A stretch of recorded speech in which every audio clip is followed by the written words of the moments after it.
Good evening and welcome to Enemy Within. It's Friday the 4th of December 2015 and God, hasn't it come round fast, now in December. Had a very interesting week, especially on Tuesday when we were doing the show, and just as we were about to go live, who should walk through the door into our spare room but Mickey Summers. First time we've actually had a visit from Mickey at the house, but he came and sat beside me and joined in. But tonight we've got a guest who I first met through Mickey, and I'm very grateful for him making the introduction. Tonight we're joined by Tracey Morris. Tracey, are you there? Hi, Andy. Are you, Tracey? Well, we spoke briefly before on Truth Frequency. I think some of that show went out on people's internet radio, but for those who weren't listening on the Saturday afternoon, can you give an introduction as to what started you on your journey and kind of where it's taken you so far? Yes, it all went back to, I think it was 1997 when I escaped domestic violence in Northern Ireland. I escaped with my children back then. I was raped by my ex-husband. I had to escape his clutches for about a year. No matter where I went, he followed. So I bought 4 one-way tickets. I sold everything I had, and I took my kids to England, to Walsall, just outside Birmingham. I went into a refuge, a women's refuge there. The council in Walsall were fantastic. They treated me and my kids with the best, with the most respect. They did everything for us. They had us housed in 2.5 weeks of being there. They put us in a beautiful home in an area where neighbours who we could have, we lived happily next door to. My kids went to brilliant school there.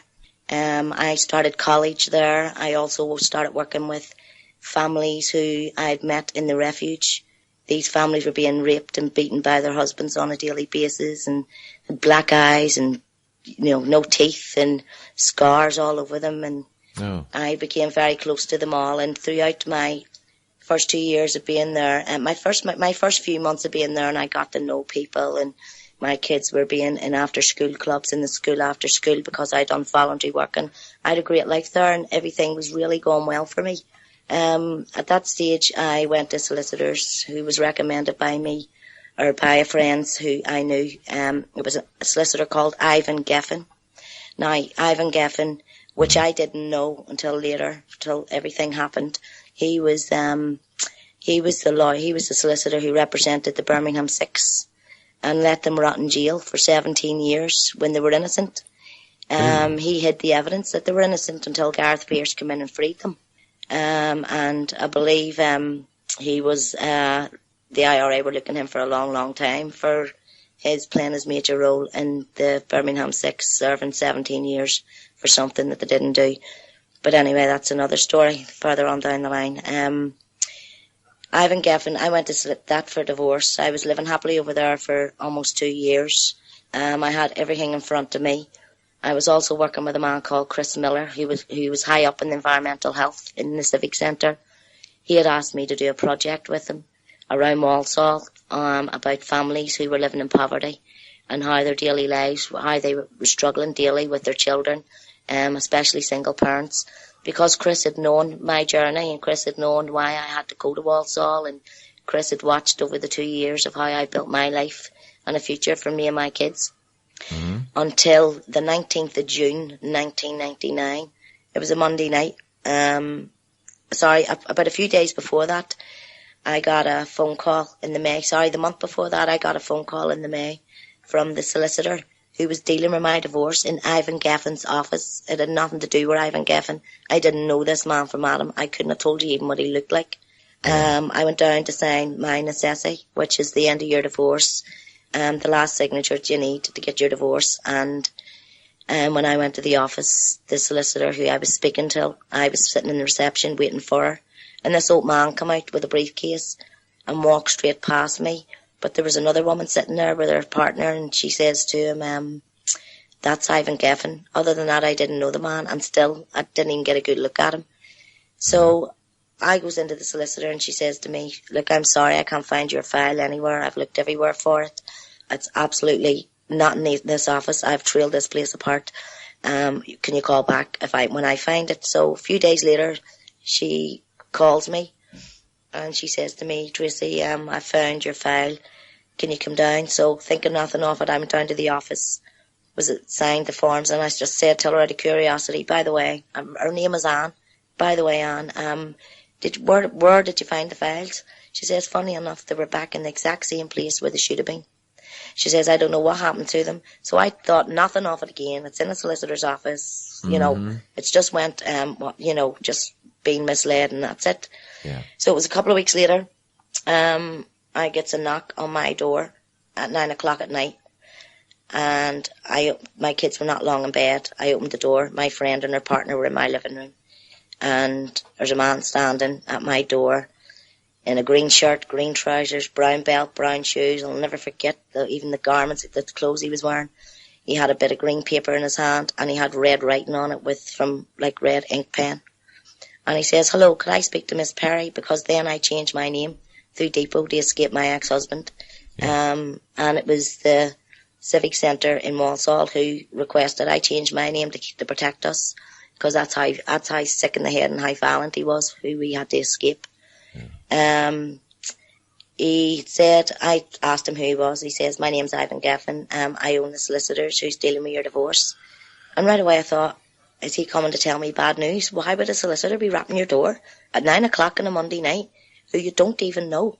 But he said, could I come in, please? Could I come in and speak to you? And I says, yes, come on in. And I brought him into my kitchen. And asked him, did he want a cup of coffee? And he sat down and he says, I says, could you tell me why you're here and why you've came here to my house? And he'd said that him and his wife had been helping out single parent families for the past 10 years around Walsall. He took children from disadvantaged families, who were living in poverty, who couldn't afford to take their children out for the day. And he would take 2 boys from one family. And he would take 2 girls from another family. Well, right away, this man obviously thought I was stupid. He'd said, I thought, where's your wife going in the boot? 2 boys and 2 girls. How are you getting 4, all those children into the back of a car? I knew right away what this man was up to. Now, don't get me wrong. I didn't have an easy childhood, but there was no sexual abuse. Ever. I've never been sexually abused. I wouldn't have known what to look out for, unless you're a victim of sexual abuse, you'll not know what to look out for. But this was common sense, that this man, it was not right. This man didn't know me. This man didn't know my children. He'd never met my children, but yet on a bit of green paper he had my whole life story, my whole past of what happened to us and why we had to escape, and on this little bit of green paper. So I thought, this man's up to no good, and one way or the other I have to find out where he's taking kids. So he says, he began to say, I asked him where would he take the children. He'd asked, could he take my kids out? And I said, my kids don't go with strangers. My kids would have to get to know you first before I would allow my kids to go out with you. My kids weren't living in poverty. My kids were not living in poverty. 2 of my children got top rate DLA for chronic asthmatics. And we were living very comfortably. So my kids used to go back and forward to Northern Ireland 3 times a year. Uh-huh. So my kids were not living in poverty like other children were. No. But he didn't know this. He continued to say that he would take him to the adventure parks, they'd take him to the lake districts. Well, once again, there is no lake districts in Northern Ireland, and he obviously thought I was stupid. So I knew there was hundreds of lake districts all over England, and I had to find out and narrow it down to where this man was taking kids. Mm-hmm. So I said, what's a lake district? Looking baffled at what he was saying, and he said, oh, my cousin and his wife owned a beautiful big grand house down near Glasgow, where the children come down and they absolutely love it, and they can run through the forest and there's rivers. Oh, and when we bring them to the Lake District, we prefer girls in skirts and we prefer boys in combats. And I says, why is that? And he says, well, and when the children are coming with us, they don't need absolutely anything with them. I provide, me and my wife buy them everything that they need. They would just need a change of pants. And I says, why would they need a change of pants? At this stage, I felt so sick in my stomach. I just wanted to strangle him.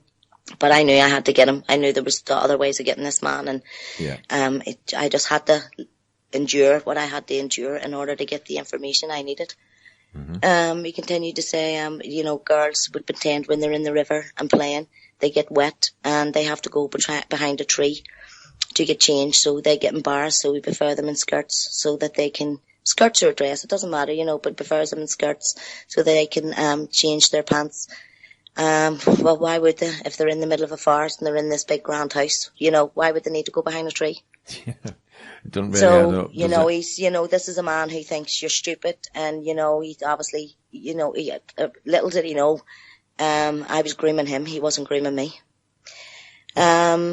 Then he got up after, he was there maybe a good half hour, 45 minutes.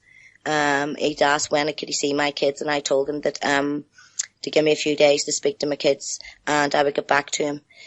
So we left that night, and I couldn't sleep all night. I was physically sick. I thought, Jesus, this man is abusing kids. Well, who do I even go to? He's a lawyer. He's well known in the police station. Who even within the police could I ring? Could I trust?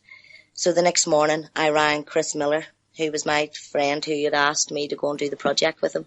And I rang him, and I says, Chris, and I told him what I was telling you, and he went, Jesus Christ. He says, Tracey, I always knew there was something about him, he says, and I could never put my finger on it. And I says, look, I don't know this man, but I'm telling you now, this man's abusing kids. I says, and this man is targeting families, single parent families in this area, because he says Walsall. I says, now, this man thinks he's going to be getting my kids. I says, I need somebody who I can trust to come out to my home. I says, I'm not ringing the police station. I don't know who to even ask for. I says, I need you to be able to ring and know. He says, Tracey, I know someone within the police that deals and things like this. I'll get in contact with them and call you back. So he got in contact with someone, and he called me back, and he said there was a man going to pull up in a blue van dressed as a plumber, and looking like he's coming out to your house for maintenance, and his name's John.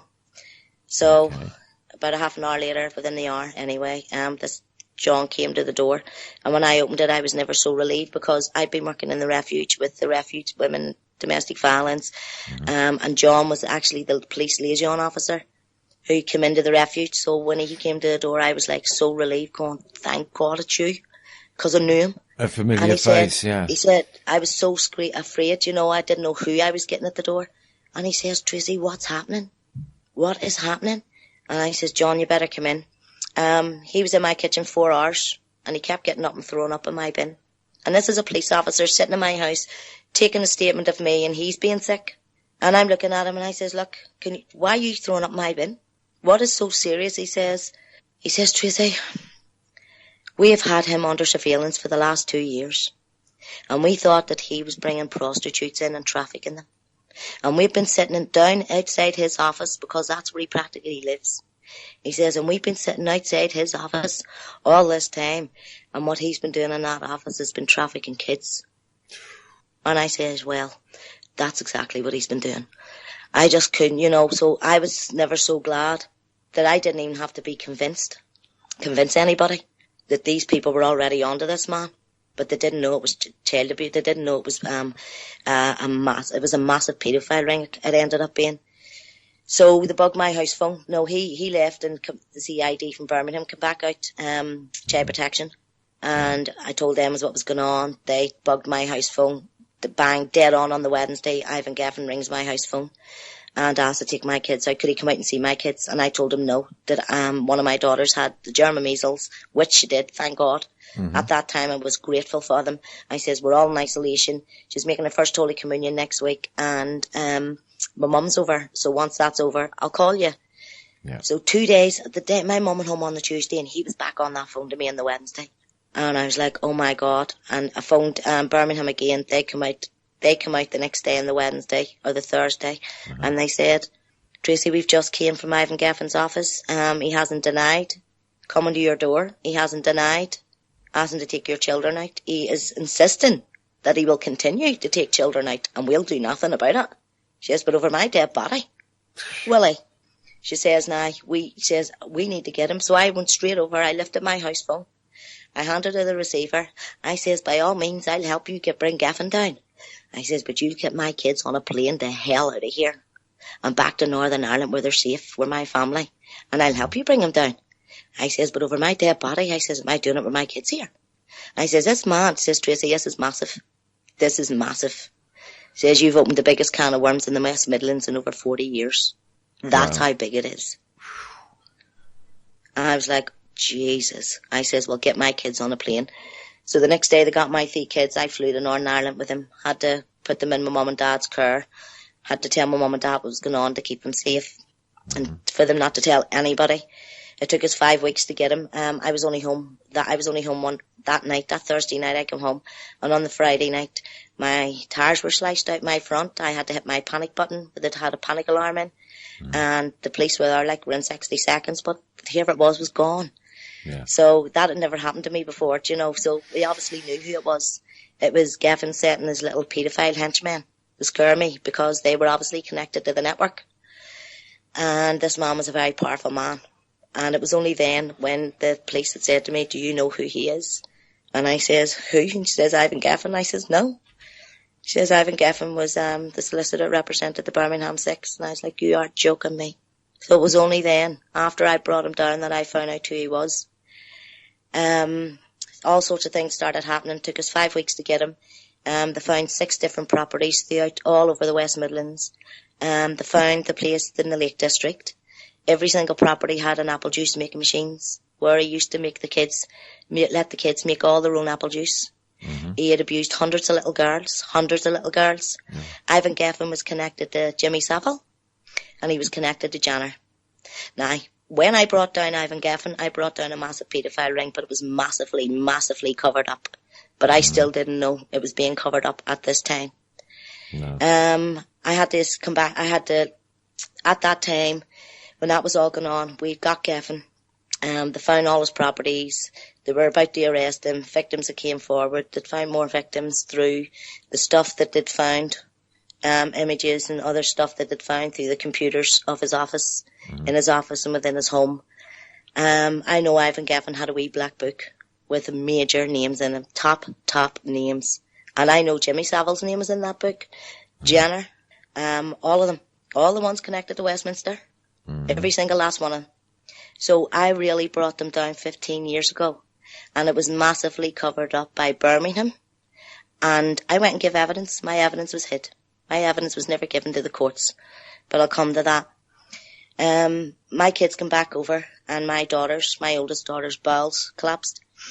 And I rushed her to the Manor Hospital. And this is all in the process of Gaffin being arrested, Gaffin being charged. And this was all going on for the last couple of weeks of them coming back. I went to the Manor Hospital, and she was lifeless. She was like 3.5 stone. She was really ill, and they kept saying there was nothing wrong with her. So I refused to leave the hospital until they x-rayed her. Yeah. The x-rayed her, and 3 doctors came into me and said, your daughter is seriously ill. Your daughter has feces from her ribs, right up through her ribs, right into your neck, right into her breastbones. Mm-hmm.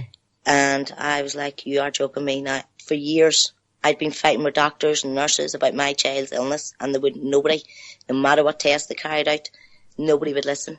Mm-hmm. So she was brought into the Manor Hospital, and they tried to put something in her back passage to release it, and she wouldn't let anybody touch her. So it took 4 of us to hold her down to get a bit into her. The next day, a doctor tried to examine her, and he couldn't examine her. She wouldn't let nobody examine her. So she let me take a swab from her front passage. Mm-hmm. And there was a swab took from her front passage by me. Yeah. And the doctor says, I think your daughter has been sexually abused. And I knew my daughter hadn't been and nobody had been in her life or, in my home in the last 2 years of me being away from Belfast and being away from my ex-husband who'd raped me. Uh-huh. So I tried to ask her, had anybody touched her, and she was insisting that nobody touched her. She was insisting that she was using the handle of her hairbrush. She was so terrified, and I knew somebody had touched her, and she was terrified. But I couldn't say anybody's name. I couldn't say his name, even though I knew deep down it was him. Yeah. I couldn't say that out. I had to wait for her. She was still refusing to say. Then she was rushed to Birmingham Children's Hospital because she became seriously ill. She was in a wheelchair for 5 weeks. She had to have physio every day, and she had to practically learn how to walk all over again.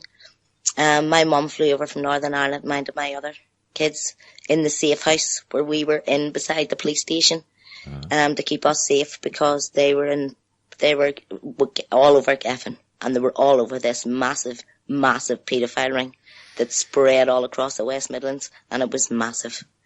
So Karina got out of hospital eventually, but I was outside the hospital one night, and there was the little machines there where you could get the newspaper, and all I seen was Ivan Gaffin charged with so many charges of abuse on young girls relating back to such and such a year, and I was like, who has leaked this into the papers?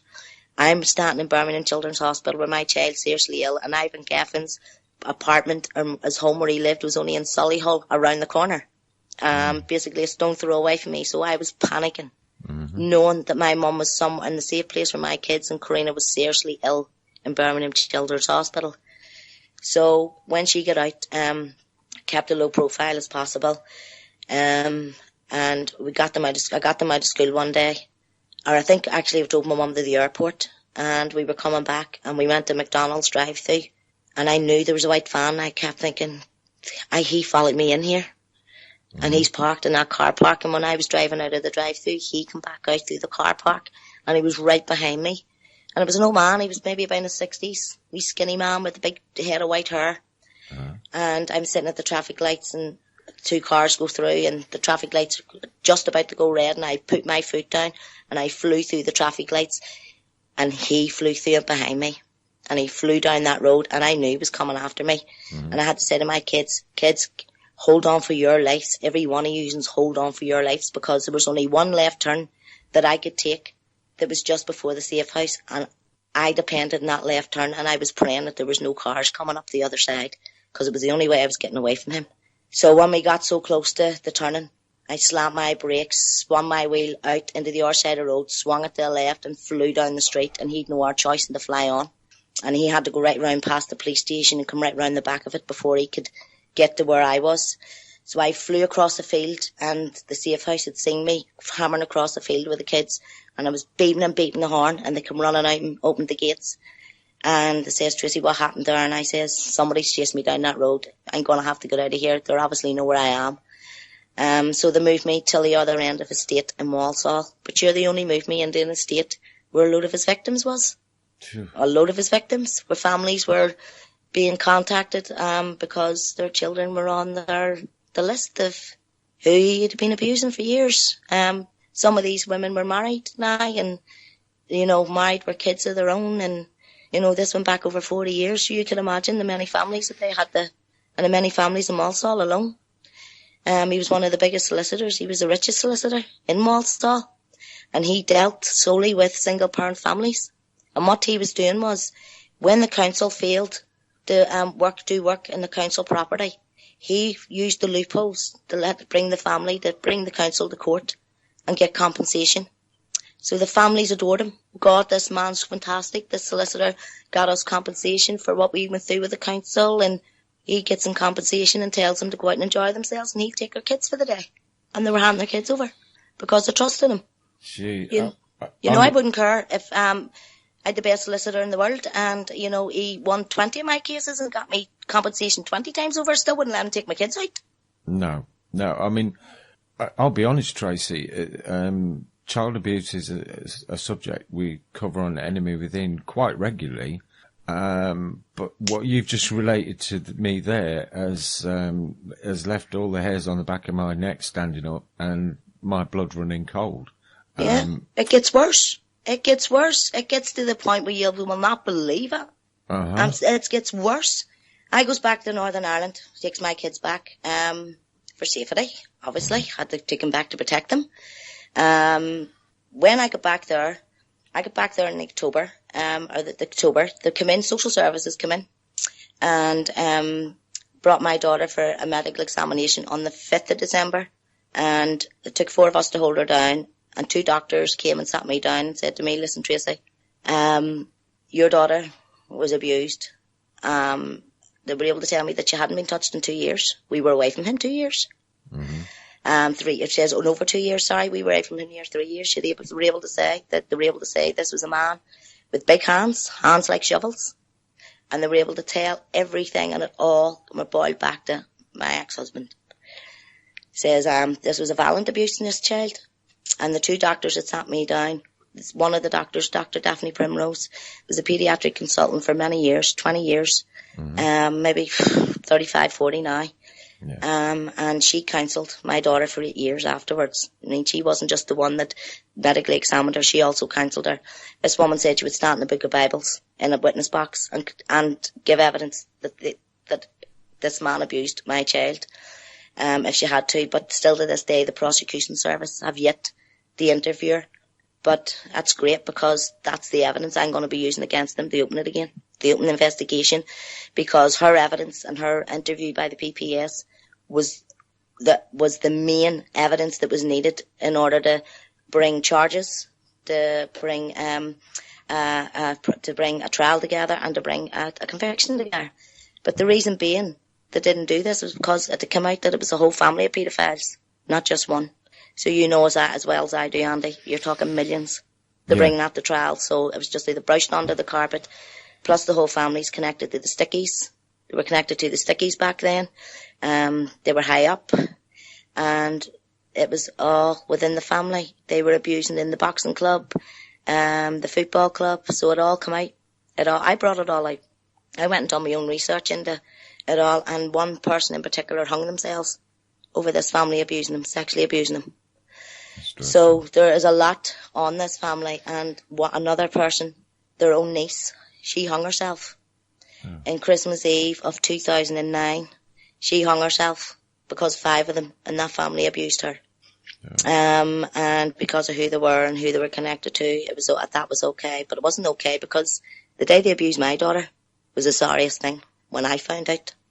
You know, I went completely off the rails when Karina was medically examined. It was the January before she actually came out and told who it was and why. They said they took her up a mountain and they dug a hole, and they told her she would go in it, and they told her that there was men and women in the forest, that dark forest, that would come out and do the things to her that they were doing to her, and that I would never be found. You'll never find your mummy and your wee sisters and brothers, whatever. They'll be found dead in a ditch, and the police will never find them. So this child was so scared. This was just a child who was terrified, terrified that he would kill me, you know, and kill her sisters, and, you know, kill the people that she loved and cared about, and she was going to be stuck in this forest. So she kept that secret for 7 years. She was terrified of coming out. And she finally came out with it that night because she seen the state I was in. I couldn't cope anymore. I was fighting with everybody. You know, her dad was shot dead by the IRA when she was 4 years of age. They had a cheek to shoot him dead. They shot him dead over selling cannabis, but yet they were the biggest drug dealers even back then and bringing the drugs in back in the 90s. It was the Paramilitaries that were bringing the drugs into Northern Ireland. I mean, one of them was even caught in my car. I gave them a lift one night. He was a bouncer. And what was he caught with? The peelers and Brits stop us getting into Armagh. He gets lifted with 100 E's in his pocket. Whoa. And they're shooting. They shot my child's dad dead for less.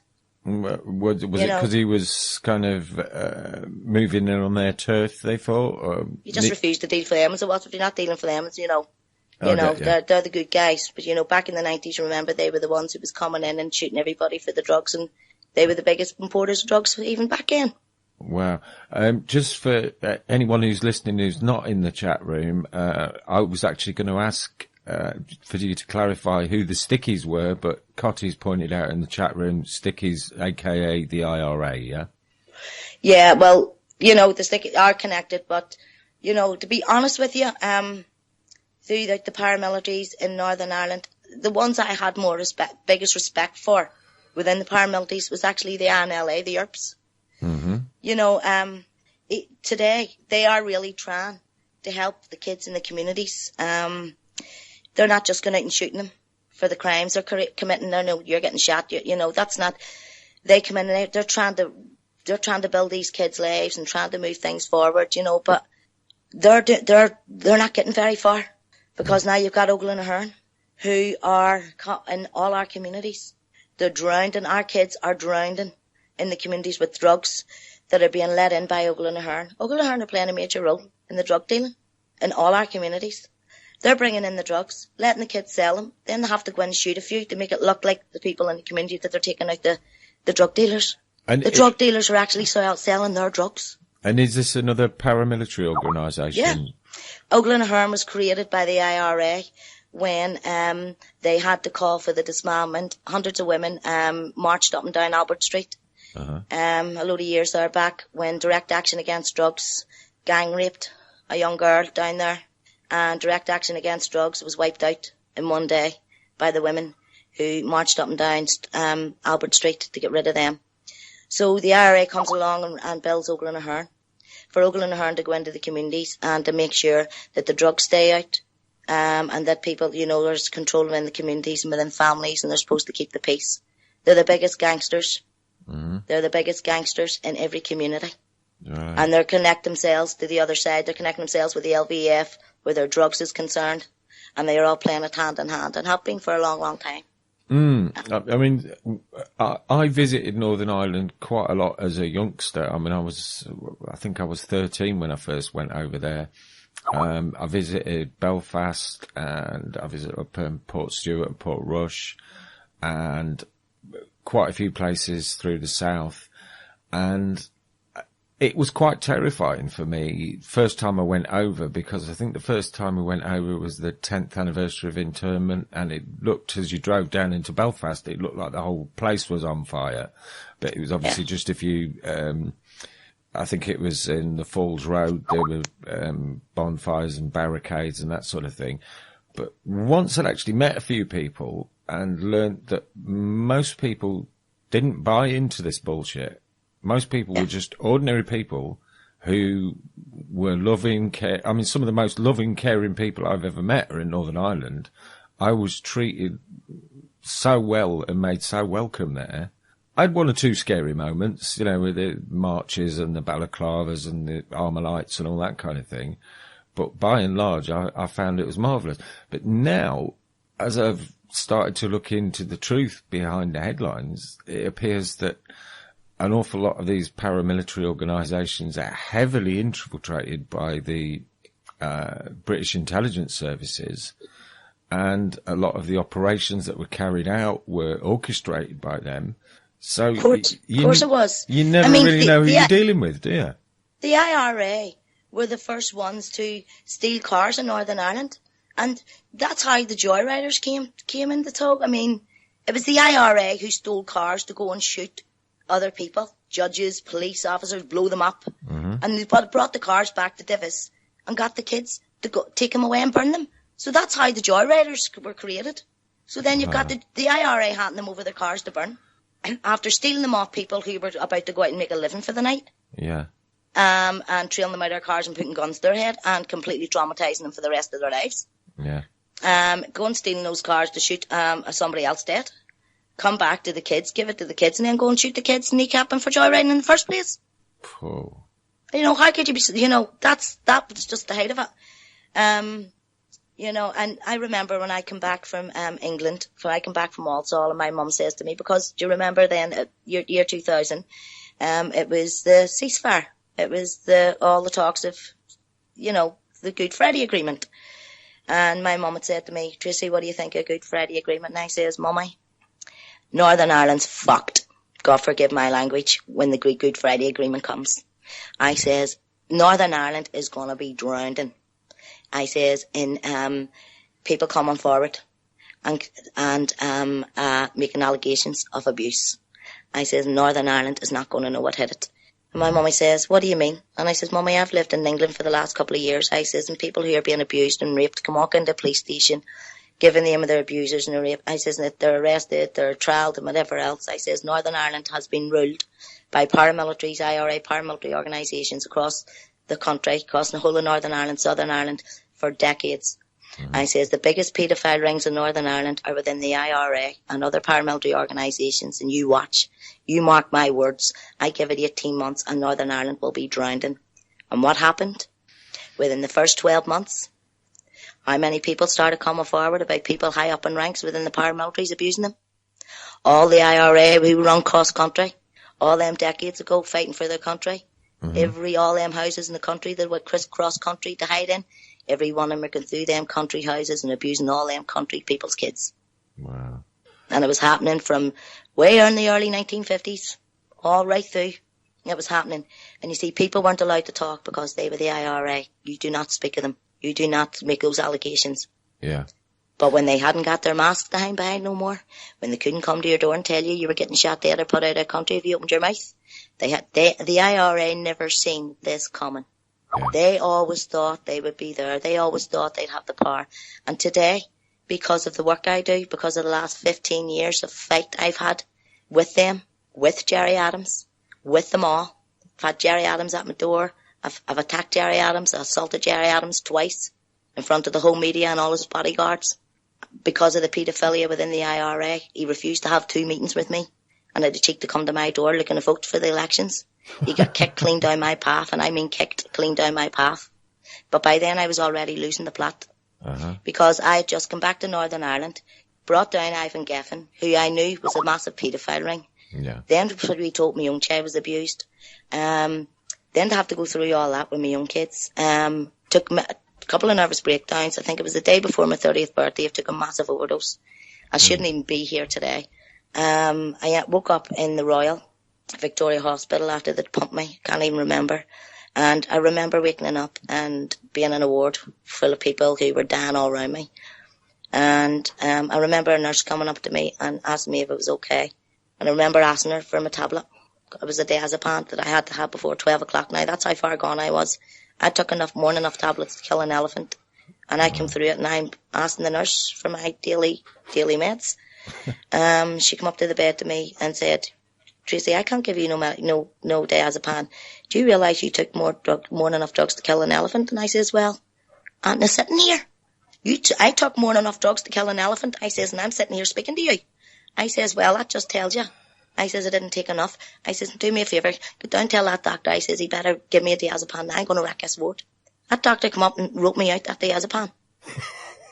Now, there was a wee woman, about 90, across me in the bed, and the blood was running out of her nose. She was dying of leukemia. And she was trying to call the nurse to tell her she needed the toilet. And I could understand what she was saying because I was listening to her. You know, she was right facing me. Yeah. These nurses kept walking up and down passing her. Well, you can imagine the mental state I was in. And I started screaming all over the wards at the nurses. I is deaf. I says, he is a fucking deaf. She needs the toilet. And I'm shouting over to the wee old woman, pace yourself, love, pace yourself. That's the way I'm carrying on. In the middle of a ward, people were dying. I'm squealing like a lunatic. So they ended up putting me in the mental health unit. I ended up getting put in an ambulance and brought to Windsor House and locked up there because I was about to kill. I was about to kill a lot of people. And as a matter of fact, the reason why I was put in an ambulance is because I went into the chapel, into the church, in the hospital, where people go to pray after their loved ones have died in the hospital. I wrecked the whole church. I lifted every bench. I ripped the Bible to shreds.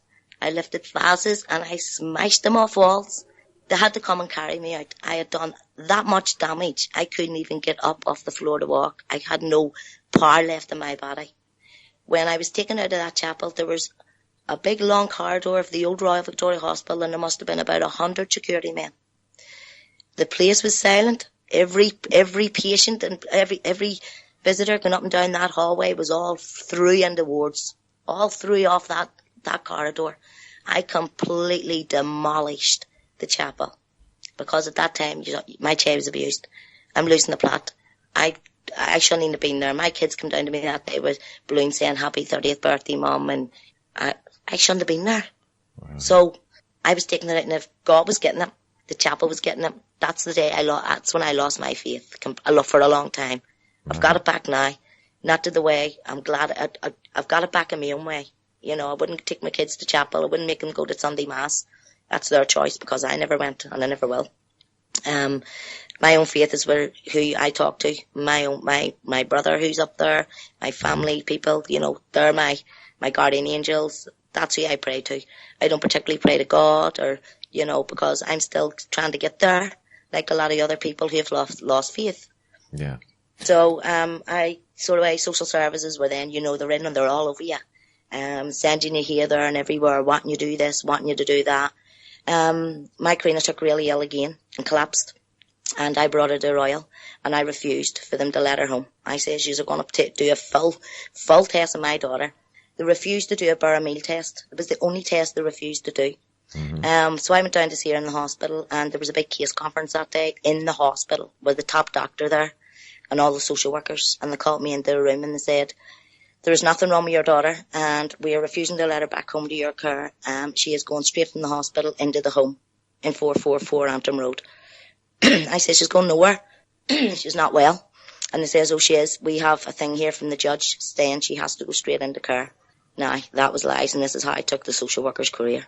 So they took my child, who was really ill. I refused to let her leave the hospital unless there was an appointment made for a Paramilitaries test. So they made her appointment for 2 days later for the Paramilitaries test, and they took my child, who was sick, out of a hospital bed and brought her and put her in a home. 2 days later, I went to get her and brought her for the Paramilitaries test, and the doctor behind the screen called me behind the screen, and she says to me, how long's your daughter been in this pain? I says, 8 years, from she was 4 years of age. And she says, are you telling me your daughter has been suffering this for 8 years? I says, so you're telling me there's something there? Mm-hmm. She says, yeah. She says, your daughter's gullet is completely surrounded by acid, and every time she's eating, her food's not getting into her gullet to digest. It's being burnt by the acid. It's just sizzling with the acid, and the pain she must be going through. She says, you will be lucky if your daughter's not on medication for the rest of her life.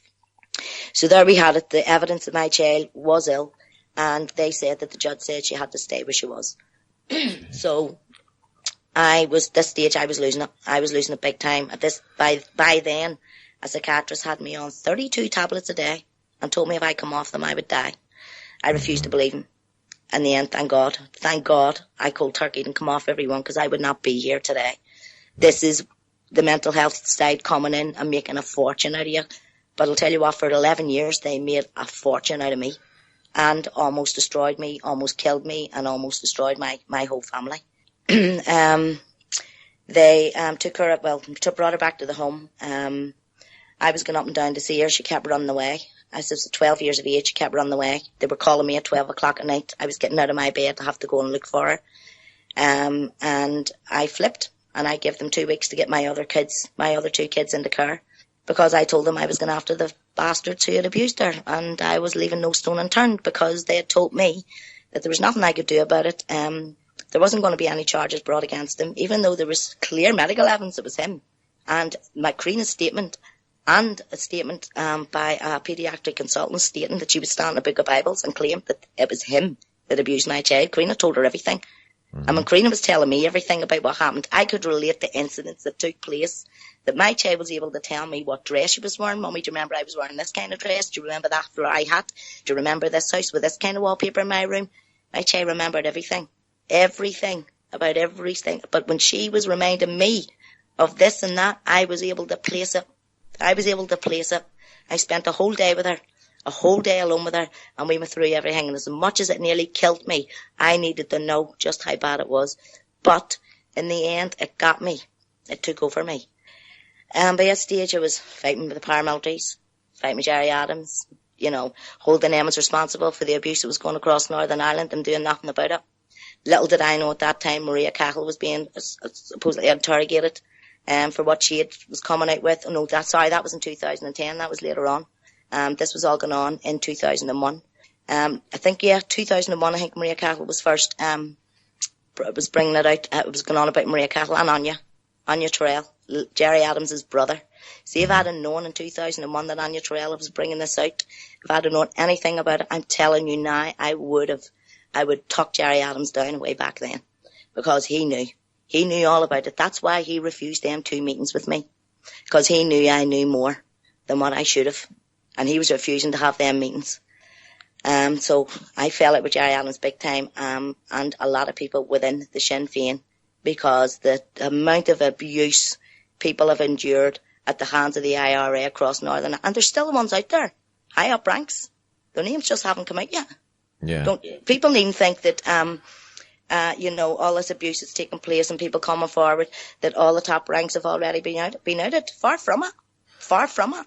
No, These people will come out, but all they need is people higher in authority in other countries to come in and say, come forward. Because Northern Ireland's not there covering it up to the highest. Yeah. They're covering it up to the highest as well. People in America don't realise the amount, the seriousness of abuse that's going on. They think, it's bad in America. I have families in America calling for my help. I have families all over the UK, all over England. Mm-hmm. The amount of abuse it's being inflicted upon their kids through social services, foster homes, children's homes, being moved here, there and everywhere. The only people our kids are suffering abuse at the hands of is these ones in authorities, the paramilitaries, the ones who think they've the power. Yeah. And it's getting worse. It is getting worse. But back then, it was all starting to come out. And the paramilitaries didn't know how to handle it because they knew their names were coming out. They knew they couldn't be protected anymore. You had Breach Meakin as well. She was a member of Sinn Féin. Look, the abuse she inflicted upon her stepdaughter. Mm-hmm. All them years, and still denied it the whole way through. Jerry Adams knew about all that. Jerry Adams knew about once even his own brother Liam. Yeah. And see, when it was all coming out, I kept saying to all my friends and a lot of your people who I work with, watch Jerry Adams slide down south. Watch him slide down south because he's slowly but surely losing all his votes up here. Watch him slide down south because he's going to have no other choice because the amount of people's going to come forward who's been sexually abused by members of the IRA, he's going to have no other choice because he's protected them for years. And where did he go? Down south. Yes, he obviously spotted that one coming. And my mum says to me, how did you know? You said that. And I says, Mummy, because he'll get his votes down south. I says, he'll get his votes down south and he'll get this keep him for another few years or whatever.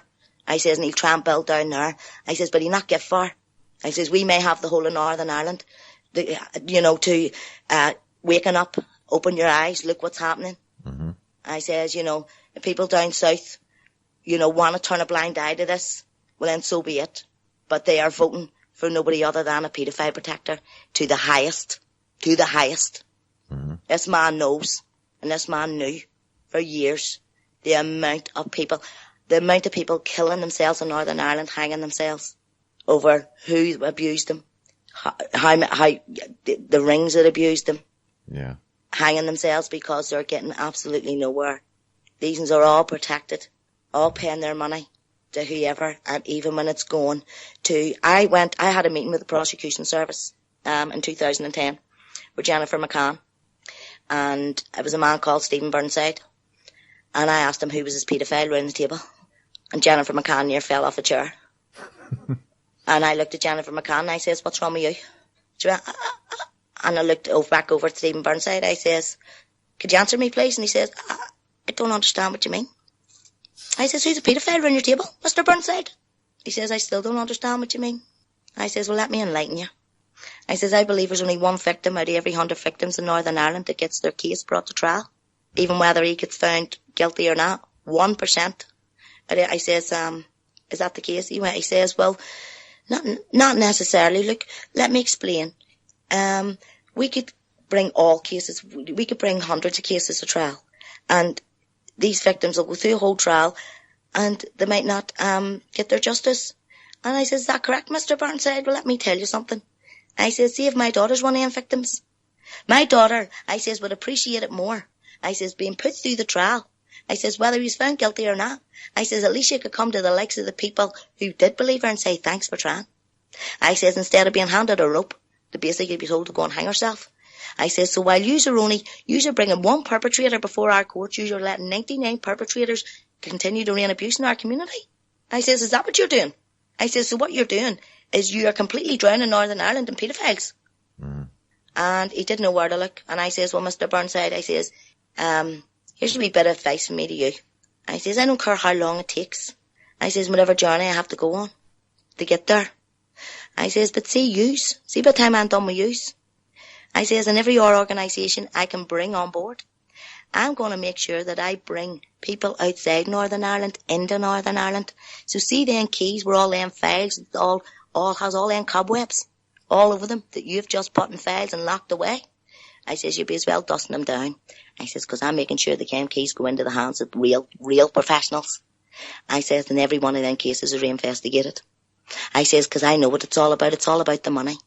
I says, you see, you didn't see what we seen coming, what I seen coming.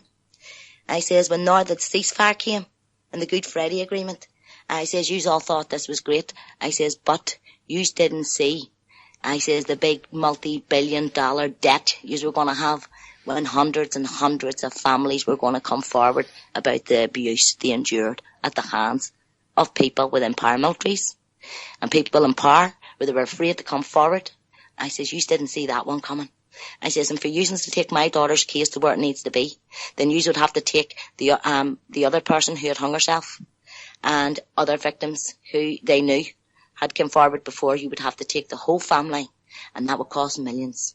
I says, well, let me tell you something. My daughter to me is priceless. Can't put a price tag on her. I says, and by the time I'm done with yous, I'll make sure. I says, them filing cabinets are being dusted down and reinvestigated. I got up and I walked out, and we got into the lift, and Jennifer McCann says to me, Tracey, the Crown Cuddy opened and swallowed me. And I says, what for? I says, hearing the truth. I says, no, Jennifer, know what it is. I says, see for me, what you see is what you get, nothing but the truth. I says, and that's exactly what's going on there. I says, they can't cope financially with bringing the paramilitaries and everybody in question before the courts. I says, because they just can't find the money, or they don't want to find the money. And that's exactly what's happening, Andy. Yeah. You've actually had the chat room scrolling past so fast. I'm having a job to keep up with it. But, Cotty, who pointed out who the stickies were, he said the INLA, the IRA, they're all gangsters, drug dealers, all mafia, pretty much the same level. And Lee mentioned, we got a comment from Jimmy. I'd just like to, he asked if I'd put to you. He said, I've got a point I'd like to put to the guest, Andy. Is it not pointless to try and control what drugs folk put in their own bodies? And if society was not at war, there would be not be this need to escape into drugs to forget all about the shit. I agree with him 100%. It's like these people, these kids all over Northern Ireland, you think about the troubles that came through throughout all their lives, the abuse that was inflicted upon them. You have their Kincora, you have Kirkcobin, you have Reuben House, where boys were beaten daily and abused by the Christian Brothers. As a matter of fact, Joe and Bobby, the twin brothers, whose case, there's now a big inquiry going on with Judge Hart in Banbridge over their Kirkcobin, Reuben House abuse against boys. Mm-hmm. You had all that. These two guys, I think people in England would remember this case. They were so badly abused by these Christian Brothers, they ended up in Haybank for 3 years, where they were beaten daily by the screws, and they would say they would give anything to be beaten daily by the screws to what the abuse they endured before they ended up in Haybank. Wow. But they ended up, even back then, all them years ago, on drugs and, for doing all sorts of crime to survive, because they kept running away from the homes. And, I have a lot of friends from the past who were abused by Father Brenton Smith. Mm-hmm. Who turned to drugs and crimes and all throughout their lives. And then you had the IRA coming in and, kneecapping them for, getting in with the wrong people. And you had the 90s where it was mad, where it was just crazy, where you had the IRA and then you had the UVF. It was tit for tat. And you had them coming into our own communities and shooting our own ones and giving them, we call six packs. You got your elbows, knees and ankles done. There was no messing about with them. But even then, it was a lot more under control with the drugs and all was concerned. But, people then didn't know that our people were taking the drugs and alcoholics and doing the crime they did because they were being sexually abused. There was this was going on. They were being raped. They were banned by people in power, by people in social services, people within the government. They were being trafficked from Northern Ireland to England and back again. It was rife, and it's all, it's still massive within the Catholic Church. People are still afraid to come forward. They'd rather hang themselves than come forward to say that the abuse that they endured at the hands of all these nuns and Christian Brothers and people in authority within the homes and within the government and with politicians as well. You know, how really, you know yourself, Andy, how high up it is with the politicians.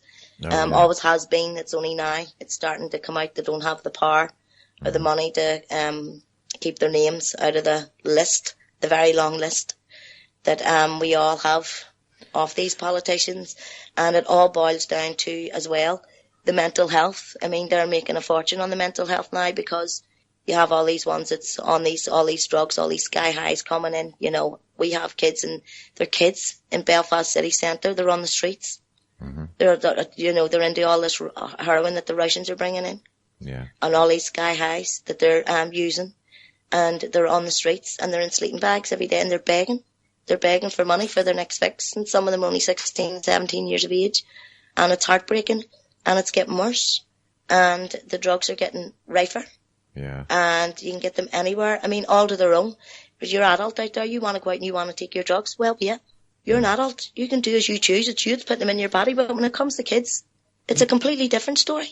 Yeah, when you said sky highs there, is that what's often termed legal highs? Yeah, the legal highs, the sky highs, yeah. Yeah, I've got a friend who's a prison officer, and I know that he quite often doesn't get home from work at the end of his shift because so very often at some point in his shift they have to drop everything they're doing and go to hospital with prisoners who've got totally screwed up on these legal highs, bath salts, whatever you want to call them. They've gone totally off their head, psychotic, and they end up being in hospital. So instead of coming home maybe 7 o'clock at night, it might be 1 o'clock in the morning when they get finished off their shift because they're not allowed to leave the prisoner in the hospital. Like, so I know it's not just a problem on the streets; it's a big problem in jails. Yeah. Yeah, I mean, you get some of the ones who come out and they'll say, for God's sake, I was able to get it easier in there than what I can out here. Mm-hmm. You know, and that's ones who we have spoke to on the streets. Yeah. Who have come out straight out of jail and maybe went to the night shelter. I mean, you have 12 crash beds in Belfast, and before I had to flee Northern Ireland there because of the situation, bringing down the drugs gang. Mm-hmm. I built a 7-night-a-week outreach team called Belfast Caring Hands, where we went out and helped people on the street, you know, where we went out late at night and maybe stayed out into the early hours to make sure they were okay, because we were getting a lot of people who were looking their kids from home, and they were on the herbal and they were on them sky highs where they were landing doorways, didn't know who they were, and you had to bring them round. And there was 2 occasions where we'd found a man outside Cash Converters. He was totally lifeless, and I knew he hadn't collapsed through the drink. I knew by even looking at his eyes that somebody had given something, spiked him. We got him rushed to the Royal Victoria Hospital, and his partner, we were able to call her, and she came down to the hospital, and it was confirmed that he'd definitely been spiked with something. But when he came round, he can remember 2 Russians sitting in the doorway with sleeping bags, and they actually went over to give them money, and they offered them, asked them to share a joint with them. And this fella said he hadn't had a smoke of a joint in a long time, so he thought, a couple of wee draws on that do me no harm, him and his mate. Mm-hmm. And they took a couple of draws and walked round the corner, and the next thing he can remember is me bringing him round and getting him brought to the hospital. Couldn't find his friend. His friend, thank God, found his way home, but his friend knew he'd been drugged. And it took that man days to come round. He was being spiked with heroin and other stuff that was being mixed with it. So you had the Russians who were doing that in order maybe to rob him, only he didn't get far enough for them to take out of the way where they could rob him. And we got them in time. It was then a few nights later, outside another bar, there was another lad who had been spiked in the bar. He'd only got into it and was spiked, and he was in convulsions outside. And I had to work on him for about 30 minutes with the police all surrounding me, keeping me guarded and bring him round till the paramedics came and got him to hospital. You know, so I was seeing this rife in the city centre. I went to the Paramilitaries. I went to them all and says, what are you doing about this? Why are you allowing this to happen? Mm-hmm. You know, you're coming out and you're shooting, you get into communities and you're shooting your own. And this was when I realised how rife it was and how serious it was. And this is when people had started, you know, coming forward and saying that they are allowed to sell their drugs as long as they give their their protection money to Ogle and Ahern. They're allowed to sell, but if they don't hand over their protection money, then Ogle and Ahern's out looking them the next night to give them a beating. You know. Yeah. And this is kids. This is kids. And then you had one who is, in North Belfast. One who's connected to Ogle and Ahern, high up in Ogle and Ahern, who is running that whole north of Belfast, and the drugs that he was involved in was actually one of the reasons why I had to leave my home and flee and basically live in the UK there for 6 months, which I'm only back from. So I told you reasons earlier why I come back. Yeah. But this man was a massive dealer for over 20 years in North Belfast, and he was being distributor into the children's secondary schools for 10 years. And my son was going to be starting secondary school and getting the bus to it from where I was living every morning. And I wasn't going to wait in the police coming and knock on my door to tell me my son was lying dead in school or lying on a life support machine, knowing that he'd been given drugs on the bus by the rogue who's in our community, best buddies with the main man, Ogle and Ahern, who was taking backhanders from him to allow him to have his drugs in to sell to the kids. Wow. And the same one that was bringing the drugs in was getting people into his wee ring of friends and giving them drugs and getting them addicted and telling them to take that wee bit extra and go and sell that wee bit, so that's you covered. And the minute he was going and selling the wee bit to anybody just for himself within his own ring of friends, the R1 was given the go-ahead sanctioning for him to be shot and put out of the community. And, you know, and these families are being left sitting distraught, their kids being thrown, shot and put out, and the very ones shooting them is the ones bringing the drugs in. Incredible. In the first place. Yeah. I demanded to face them, demanded him to face me, demanded a meeting, and he wouldn't meet me. Wow. Went over to the West and went over to ones who I knew from back in the day who are still well connected today, and they I asked them, what the hell are you playing at? Why are you using Zelensky to do this? And they're trying to tell me, oh Tracey, they won't talk to us, they won't sit round a table with us. I says, you've created them. You've created them. And you're telling me that these scumbags, alright, and they're shooting kids, I says, for selling their drugs. And you're telling me that there's nothing you can do because they won't speak to you? I said, they'll look buttoned up back to you. So I went to the Earps, who is at INLA. So I went to them and I asked them, what are you doing? What are you doing about it? And they says, Tracey, look, see, I says, hold on a minute. I says, I tell you what, I'll get 500 women and I'll march us all to Stormont. And I'm going to demand, I says, that all paramilitaries organisations be disbanded. I says, or at least Ogle and Ahern. I says, are you going to stand with us? Are you going to stand with us? I says, are you going to support us? I says, I'm not coming in here and asking for your help. I don't need your help. I says, I'm asking you, are you going to stand by the women and children? I says, that need your support. I says, I need rid of these scumbags. I call it the underworld of Ogle and Ahern. I says, are you going to stand by? And he says, look, I says, I want a meeting. I want a meeting with the head man. And he dodged me at all costs after that. I says, I want a meeting. I says, you tell me. I says, everything that's going on in the Sunday world again about yous. I says, it must be true, is it? I says, yous are saying Ogle and Ahern's taking backhanders and Ogle and Ahern's saying yous are taking backhanders. I says, it must be true.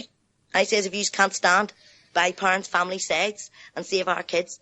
He says, Tracey, look, see over there in that corner. And he pointed out the window. He says, you want to see the kids I see standing there? He says, at that corner, that entry, and the ones coming up, you know, and their drugs and the other ones pulling up in cars. And I says, and what are you doing about it? You get funded. What are you doing about it? You're telling me that you see people's kids, you know, and they're in their entries and they're taking drugs and they're standing over there on Sky Highs, and you're telling me like it's a pity on them. And we try and bring them in.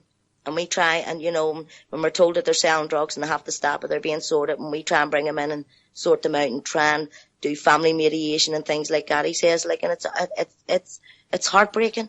And I felt like strangling him. Heartbreaking. Yeah. It's ridiculous. They're getting the funding. And they're doing nothing. They're sitting there watching them out the window, destroying their lives. And they know who's bringing in the drugs. Yes, that's a story we sadly hear all too often. I've just noticed we've actually sailed through the first hour and well into the second one, Tracey. I don't know about you, but I'm about ready for a wee break. So yes, I would love one. Shall we play a quick tune, Perfect. and then we'll be back in about 4 minutes. Here's a particularly poignant tune for what we've just been talking about, and thanks to Ken in the chat room for pointing this one out to me a while back. We've played it a couple of times now, but here it is again from that excellent band from the northeast of England called The Force, very underrated band, and this is called The Game. Back in a minute.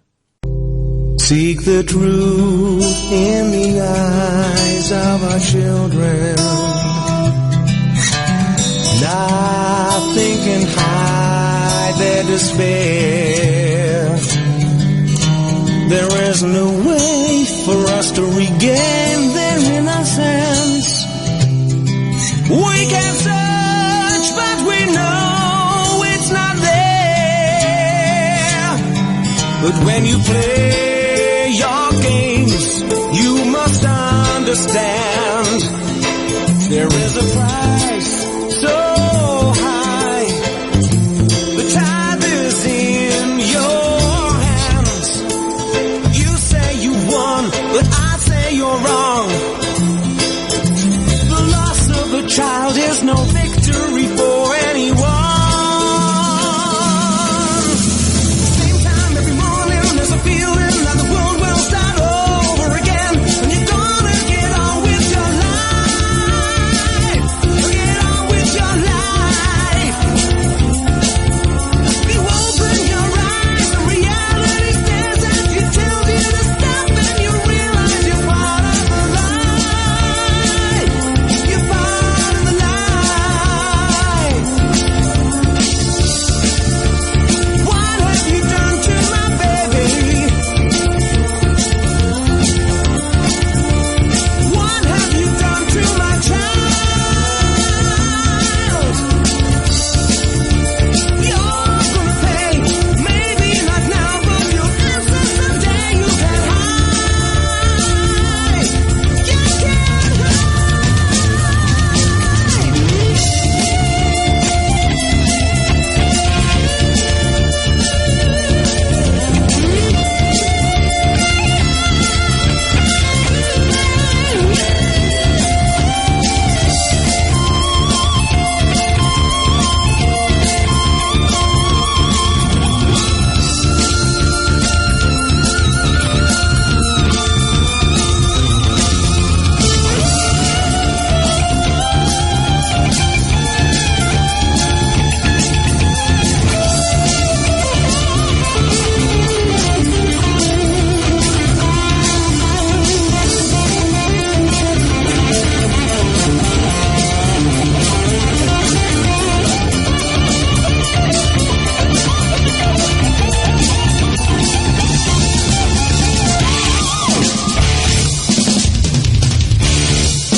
And welcome back to Enemy Within on this Friday evening with Tracey Morris.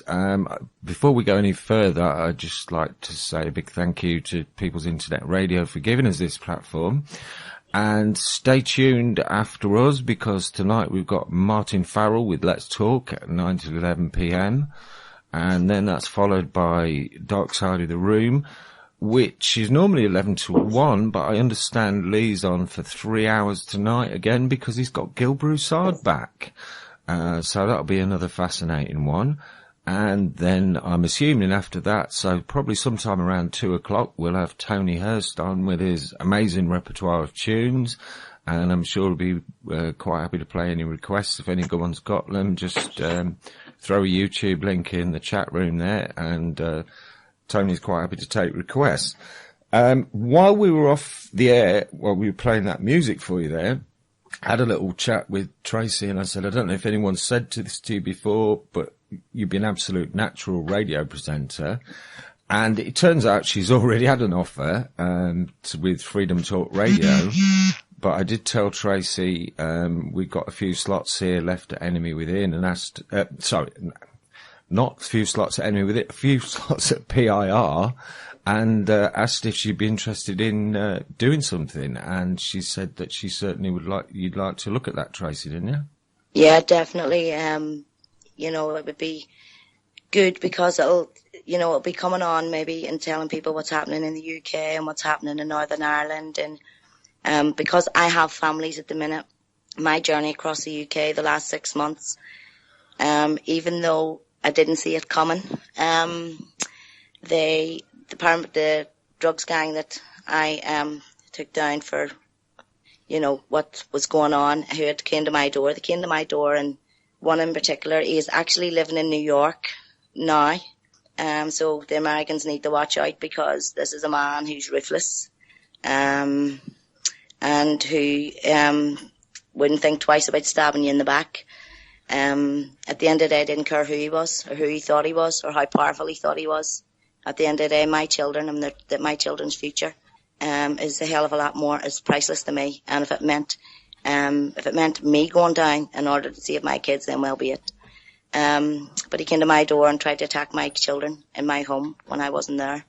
I was actually on a plane going to Downing Street to do a speech on the Ivan Gaffin cover-up, because Ivan Gaffin was acquitted of all charges. There was only 11 children that was brought forward in the trial.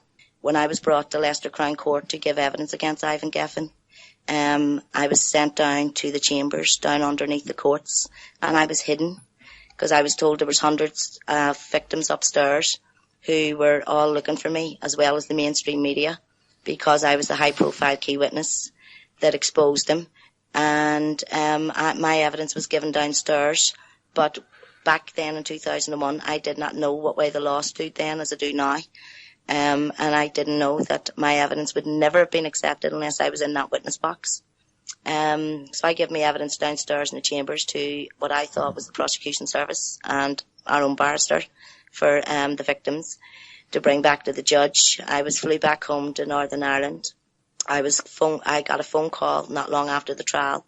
I was told that Ivan Gaffin was found guilty. I was told that he lost his complete business. The reason why he didn't go to prison was because he would be dead in 2 years, that he was seriously ill. I was told that he'd lost his whole business. He'd never work with anybody under the age of 18 again. And that the judge said that Ivan Gaffin tried to say that I was mentally ill, that I was away with the fairies, that this wasn't true, everything, that I was an informant for the police in England. I owed the police a favour. And the judge apparently said to Ivan Gaffin, this is what I was told by the police, by Heather, who was well involved from the very beginning with me. The judge said to Ivan Gaffin, it took an Irish woman to come to this country to put you out of business, and the day you rapped on the Irish woman's door was the end of your journey of ever abusing kids again. But that couldn't have been said, because when I was asked to come to England, to Downing Street, to do a speech on Gaffin, for the first time ever in 13 years, I believed that police officer. I believed he was found guilty. I believed these victims got their justice. Why wouldn't I?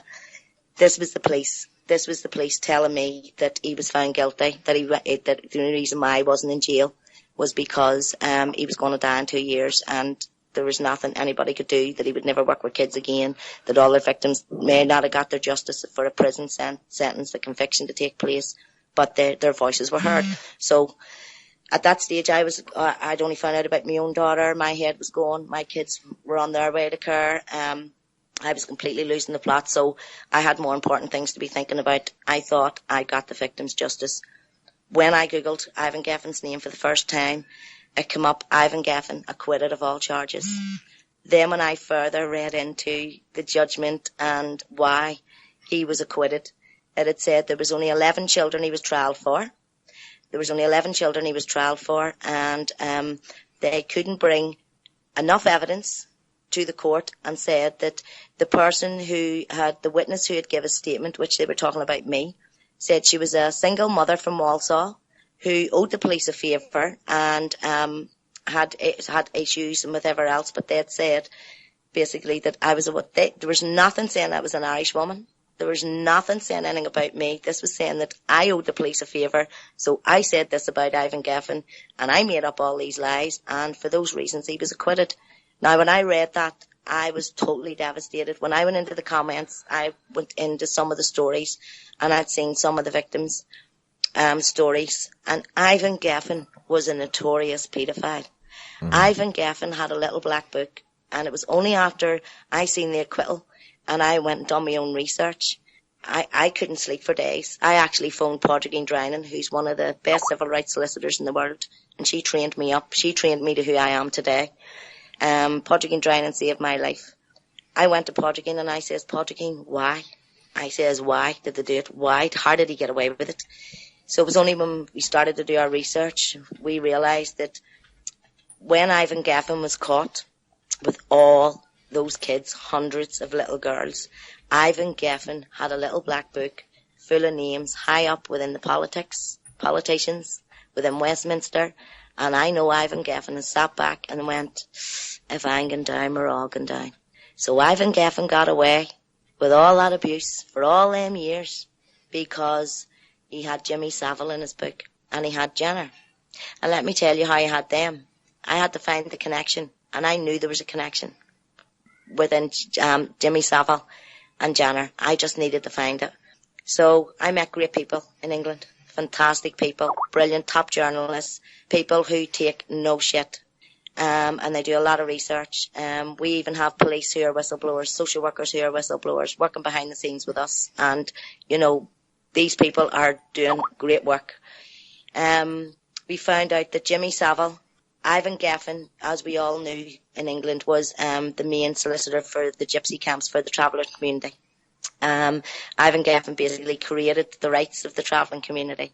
There it was, Ivan Gaffin, who made Jimmy Savile. Jimmy Savile became the head of the travelling community council in 1973, I think it was. He was made head of the council. That's a travelling community. The travellers do not allow outsiders to come in and be head of anything. You know, Andy, we know what way the travellers work. Yeah. In the travelling community, you do not have an outsider.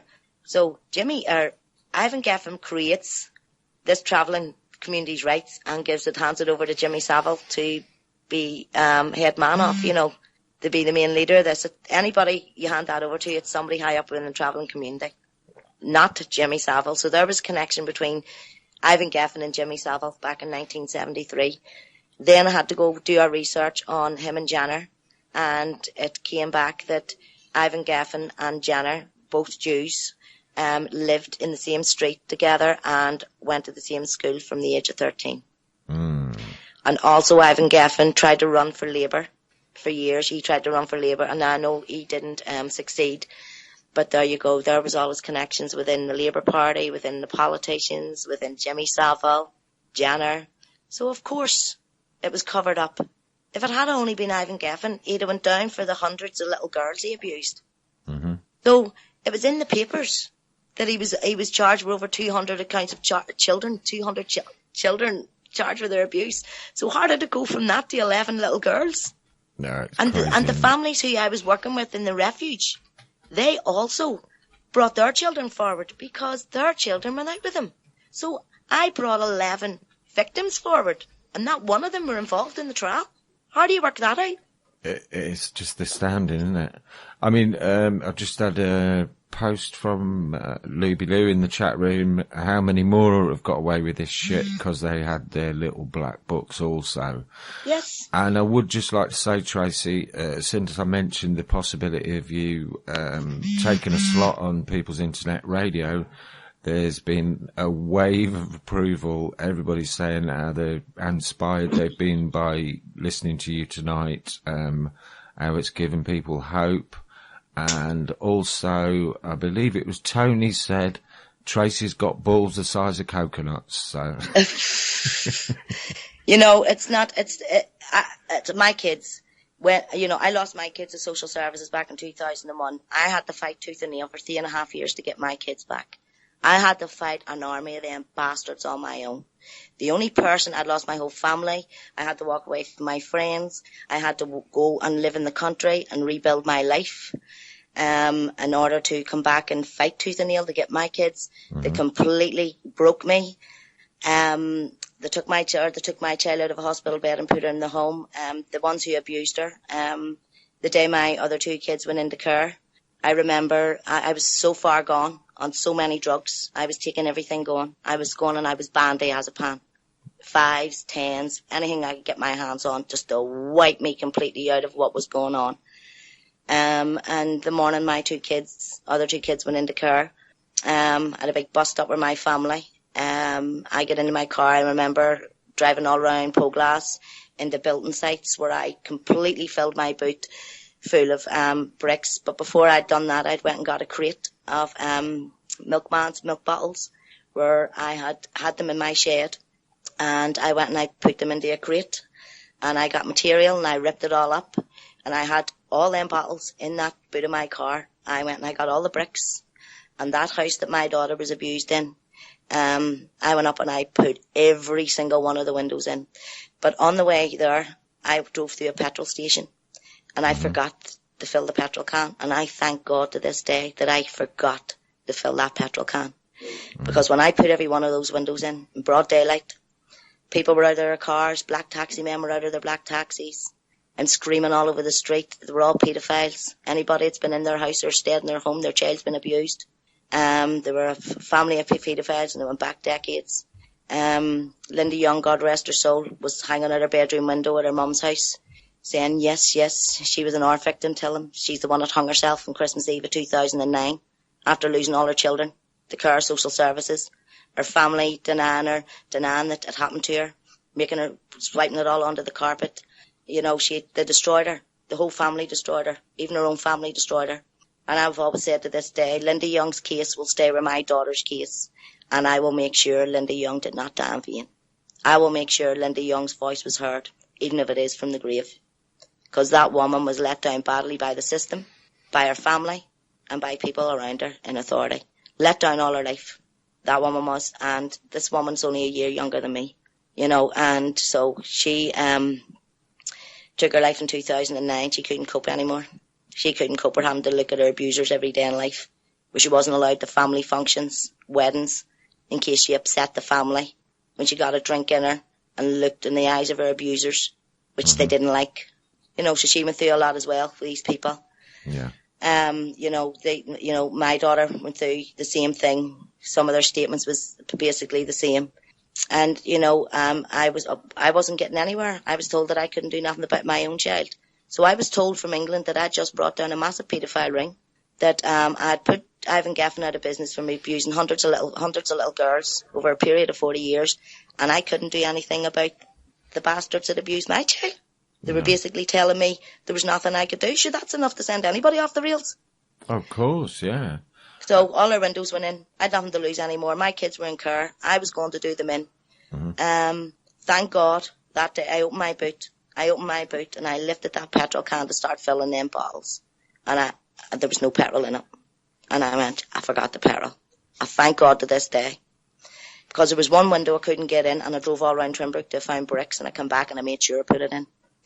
They don't know how lucky they are that day. I was told there was 4 of them in the house that day. Well, the 4 of them wouldn't get out alive, because I would only be getting out of prison now for first-degree murder. And I'd have done it with my head held high. Because I was so far gone, I was taking them out, and that was it. The next day, all their windows were put in. These were massive windows. Massive, massive double glazing windows. They were all put in. There wasn't one phone call made to the police, and not a dicky bird about it. So, that just shows you, how they knew why they went in.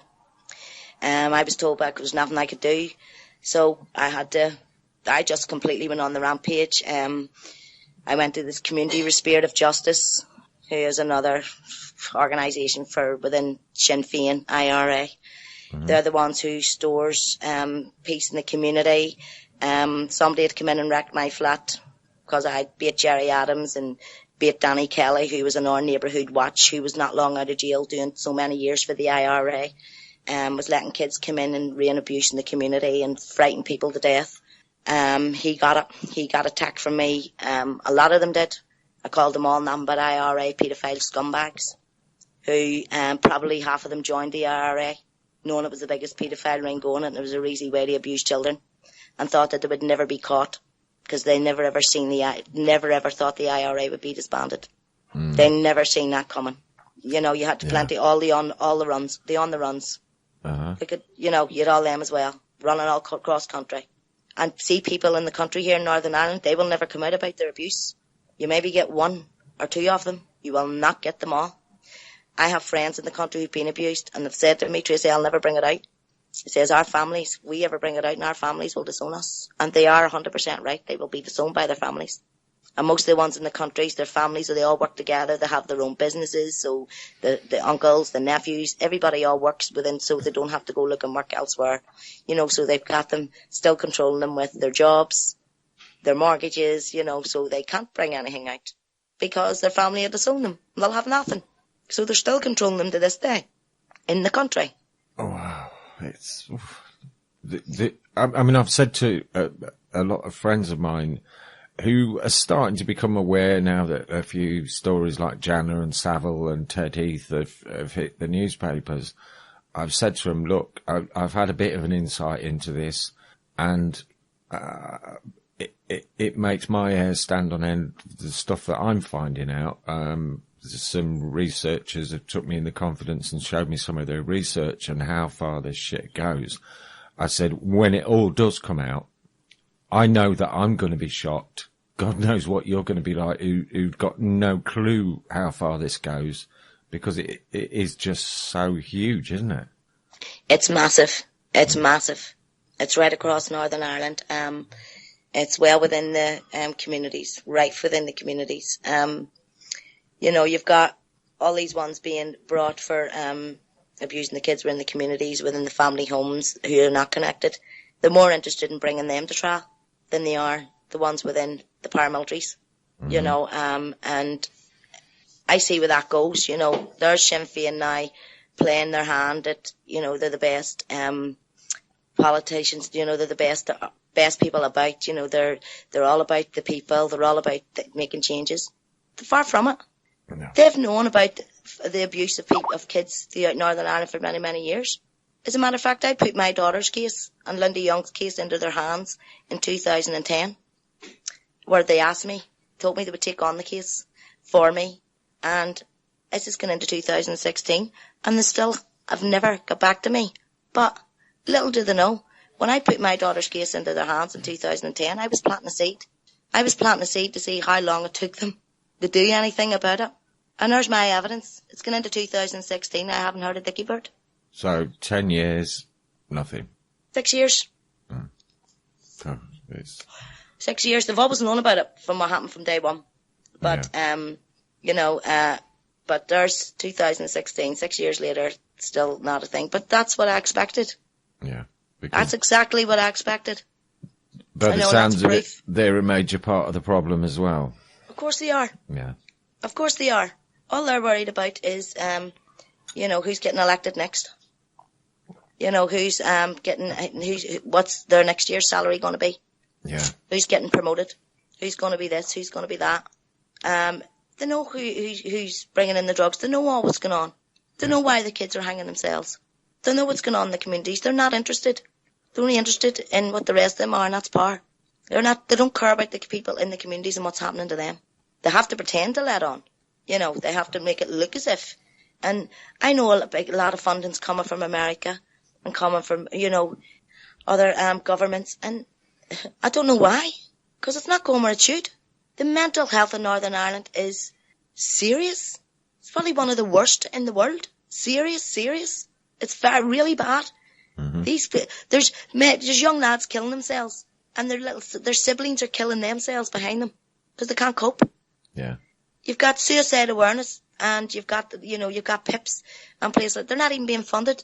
They're getting very little funding. You've got the mental health. You've got parents bringing their kids who are on all them sky highs, by the way, that they're bringing in.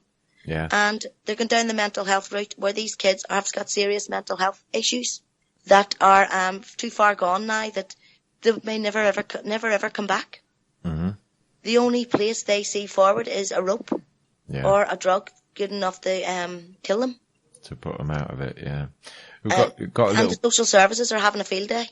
Mm-hmm. Because if a teenager's son is playing trumps with drugs and go down the mental health route, then they're coming in and taking the younger kids away. Yeah. I see we've got a little comment there from Lee in the chat room. He said there's abusing children and then there's the other level, which is the procurement of them, other uses of children to some people. When that comes out, then the people might get the magnitude of all this. Yeah, well, I agree. I was working there in the UK just before I came home. We created our page called Take a Stand. I created this along with Neil and Katie, who go across the UK in England here, and they're the paedophile hunters. They do an amazing job. I think they caught there recently 20 of them, 20 paedophiles inside 1 month, and every one of their paedophiles that they catch all go back to jail. So it's amazing work that they do. And they had a meeting in Dunstable about 3-4 weeks ago, and they had asked me to come to the meeting because there was families down there whose children were being unlawfully removed, who were being taken by social services for the most pathetic reasons, building reports of lies on them, which we all know is the case. And I went down, met that family, met loads of families who are at breaking point, and these families have just brought a complete breath of fresh air to me, because I've been trying to find groups of families from the one area who would fight back the same social services in that area who are coming and taking their children, unlawfully removing their children. And we built the Take a Stand page because when that happened to me with bringing down the drugs gang in North, he very stupidly came to my door and tried to attack my home. Well, he's the one in America today, he's in New York, living, God help New York. That's all I can say. Yeah. People in New York need to know he's there. Apparently a little power washing business. So if you get an Irishman, small, ugly, the ugliest face you'll ever see, he's like a scrote, he's like a wee weasel. If you get him coming to your door, ask him, do you want your driveways done? Stay clear. Trust me. The other one who was involved with him, he's not going to be getting away with it, because I met great people over in England when I was travelling across the UK helping other families. Mickey Summers, who I absolutely love Mickey to death. I have a great friendship with Mickey. I'm working on the Nottingham CSA inquiry along with Mickey and others. We're still doing our research into, the inquiry and the people involved with the abuse of the children in the homes there. You have Mickey Summers, you have all these ones, who's come through. Mickey Summers came to the meeting with me in Dunstable. And he took, there was a woman who had lost 5 children to social services. Uh-huh. There was a woman who lost 5 children to social services, and they took her children for completely a book full of lies. And Mickey Summers sat down on the stage with her. We were on the stage. Channel 4 was there. Channel 4 came. We done an interview with Channel 4. They were shocked at the stories I was telling them about families and how their children were being taken, and the fight we've had to get children back and to hold them accountable for their lies. And these families were all distraught. And this particular mother sat down on stage, she was crying, and Mickey Summers got down off his chair and sat beside her and put his arms around her. And he says, when he was in the homes and it was happening to him, the way that mother was sitting there talking about they took a child, one of her sons was Mickey Summers' age when Mickey was taken, and put in, and Mickey could completely relate to her of what she was going through, the abuse that, he could see the emotional abuse that they were inflicting upon her. This woman was distraught, and that brought Mickey into joining Take a Stand with us. And Mickey's going to be working alongside these families as well, because this has given Mickey Summers a whole new look on exactly what happened to him as a child, being taken by them, being raped by his abuser, who was high up in social services. And he was saying that these families in Dunstable, these children were being taken, and what it was like for the mothers. And it touched Mickey's heart, where Mickey now works alongside us. So before I came back to Northern Ireland, I'd went to Dunstable to these families again, because there is a couple of the families who are now standing up. One family in particular, Simon, who had his grandkids in his care for 10 months. Social services done a report. He was doing a brilliant job. The grandparents, they had no issues whatsoever with the children.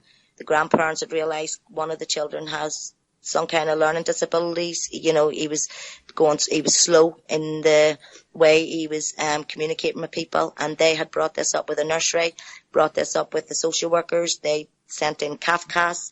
Kafkas come in and done the damage that they're good at doing, and that is finding a way to taking the children. This family, these children's mother had took something like 2 overdoses, slicing her wrists, trying to kill herself, and Kafkas decided that they would give her back her kids, put her into a unit where she would do a 13-week course and have her children back, absolutely knowing that there was no way was this mother going to do it. These children ended up in care. The grandparents are trying to fight for them back. The social workers tried to stop them getting appeal, but good on them. They left no stone unturned. I spent 3 days with Simon building up a High Court case for the Royal Court of Justice, and he's got everything ready, everything that he needed. He's going in to represent himself. He represented himself in the last court. The judge didn't give a shit about any bits of evidence he was given. Clear evidence of the social services with their lies, clear evidence of what the unlawful removal of the children, and she was just move on. She just did not want to know. And it was very serious evidence that needed to be challenged. She wouldn't let him cross-examine. It was just crazy. She was just not allowing him to do anything. So the social services tried everything not to send out paperwork so he could appeal, but he went ahead to the High Courts, done it behind their back, and now he's going to be up in the High Courts. His appeal things has been accepted. They said put in for your appeal. We put all the appropriate paperwork together. So he's put in for his appeal. He done a brilliant job on it. He's really intelligent with his paperwork and how he puts it together. And there was another 2 families that were at the meeting that night that came to me in the process and said, Tracey, now they're telling me my son doesn't want to see me, playing the role that family legally has been taken away. Every time she's going to see the child's not allowed to speak to her. The child's told her that he's not allowed to talk to her, and he's not allowed to be nice to her. The foster parents are horrible. She can see the child completely isolated. The child's afraid to look at her when he sees her, and she's completely distraught. So we know what they're doing there, telling the child different. They tell you not to cry in front of your kids. If you cry, it's emotional abuse, so you'll not see them again. Then when they get your kids into the car and the kids are emotional and crying, they tell the kids, what are you crying for? Your mummy doesn't care. Do you see your mummy crying? No, your mummy's not crying, so why are you crying? Because this is what they've done to my kids. My kids were able to tell me. And they used to say to my kids, your mummy doesn't care about you. And my aunt in particular used to say, shut up. Yes, she does. We don't care what you say. We know our mummy loves us and she'll be back for us. And they always said it to them. My kids always said it to them. You will never, ever make us think any different. So my kids went through it for 3.5 years. My kids very openly told me what they did. And, you know, some of them lost their careers. The one that took my daughter out of a hospital bed and put her in a home. When she was brought before the judge, that she told me put her in the home. The judge went absolutely boogaloo. He took her career there and then in front of my eyes. I couldn't believe the day the judge took her career. The judge says you will never work with children again. You will go back to Queen's and you will learn. You will do what needs necessary, but I can't see you ever coming back as a social worker. The judge couldn't believe. She had told the judge that I kidnapped my daughter out of the home. So I did. My daughter was threatening to hang herself. She was running away from the home every night. I was having to go look for her. I had another 2 kids in care. So there's my child, at 12 years of age, telling me she's going to hang herself with the belt of her housecoat if I don't get her out of there. It was a hellhole. My child these kids were disturbed, on drugs, doing trump from school. My child wasn't. My child went to school every day. My child was getting counselling twice a week. My child was afraid to go out. And they put her in a home where she was being she was abused by the social worker, physically abused. She ended up spending the night in a mental health unit with me down in the Mater Hospital. I had to sleep in a blow-up bed on the floor. She had to sleep in my bed because the social worker left her there and forgot about her. Jeez. Yeah, if I can just jump in there, Tracey, we're getting some amazing comments here. If I could just give you a little bit of feedback on how you've been received. Laurie, who's the main admin on the site and owns peopleinternetradio.com site, says, I love this lady. Luby Lou says she makes you feel positive. She's seeking solutions for sure. And Unique Lee, who's on at 11 o'clock tonight, he said, this lady, she's great, brave, honourable. Things a lot of people are seriously lacking this day and age, especially the boneheads who keep voting for wars and voting in general in the hope that something might change. And also, Tony has just asked, do you know if that Channel 4 programme has been broadcast yet? Well, they're actually still following at the minute. They have asked, the meeting they came to that night, Channel 4 recorded the meeting, and they said that they were very interested. They phoned Katie the next day and said that they were very interested in following us to all our meetings, where we are planning to travel the UK, like to London, Manchester, Liverpool, and put our stamp down everywhere, where families can come to us from each towns and cities. They can give us the names of the social workers who are involved in stealing their children, but the solicitors also. I mean, we have 11 families in Dunstable and Luton alone who all went to the same solicitor, and every single last one of them lost their children. Wow. And the reason being, the solicitors and barristers are in coerced with the authorities and taking their little backhanded bonuses to make sure you don't get your kids back.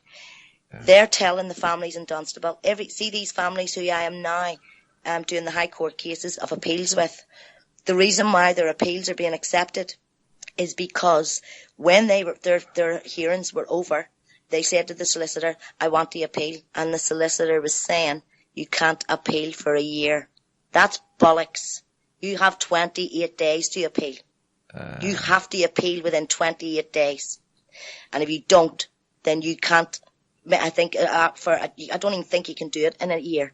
The reason being, and the solicitors do this, is because every child in the UK that goes into long-term foster care they get 200 grand a year for each child, and every infant and child who's adopted, they get 27 grand a child. So the solicitor needs paid. So if the solicitor's 4 kids in one family being taken into care, and the solicitor makes sure that the parents lose, then they're not getting the family legal aid anymore, remember, so they're not being paid.